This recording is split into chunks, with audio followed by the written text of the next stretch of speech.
पश्चिम बंगाल की राजनीति में इस वक्त सबसे ज्यादा चर्चा एक ऐसे फैसले की हो रही है जिसने बॉर्डर इलाके में हलचल बढ़ा दी है। नई बीजेपी सरकार और मुख्यमंत्री सुवेंदु अधिकारी के सख्त तेवर अब जमीन पर दिखने लगे हैं। डिटेक्ट, डिलीट और डिपोर्ट यानी 3D मॉडल लागू होते ही अवैध घुसपैठियों में डर का माहौल बताया जा रहा है। बंगाल बॉर्डर पर लौटने वालों की भीड़ बढ़ रही है और प्रशासन लगातार एक्शन मोड में दिखाई दे रहा है।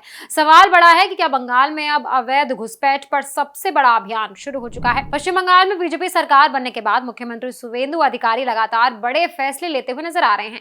कानून व्यवस्था से लेकर सीमा सुरक्षा तक सरकार अब सख्त रुख में दिखाई दे रही है। इस बीच अवैध बांग्लादेशी घुसपैठियों को लेकर सरकार ने 3D नीति लागू करने का फैसला लिया है।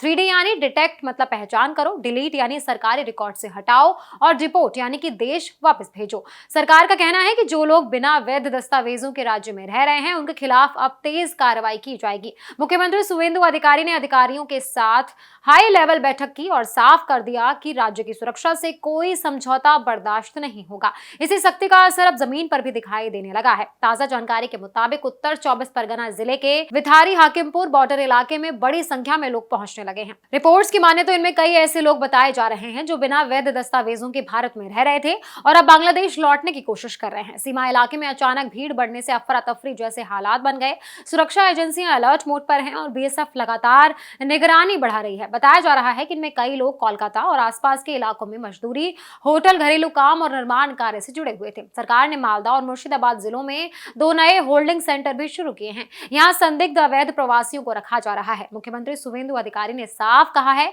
कि अवैध घुसपैठियों पर सरकारी पैसा खर्च करने का कोई मतलब नहीं है और उन्हें जल्द वापस अपने देश भेजा जाना चाहिए। सबसे बड़ी बात यह है कि अब पुलिस को भी सीधे ऐसे संदिग्ध लोगों को BSF के हवाले करने की छूट दे दी गई है। इसके बाद BSF उनकी पहचान की जांच करेगी और फिर बॉर्डर गार्ड बांग्लादेश यानी BGB को सौंपने की प्रक्रिया शुरू होगी।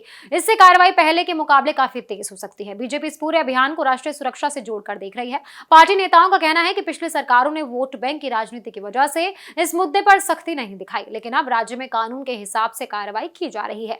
आने वाले दिनों में यह अभियान और बड़ा हो सकता है। फिलहाल सबसे बड़ा सवाल यही है कि क्या बंगाल में अब अवैध घुसपैठ के खिलाफ सबसे बड़ा अभियान शुरू हो चुका है और क्या सुवेंदु सरकार का 3D मॉडल पूरे देश में नई बहस छेड़ देगा।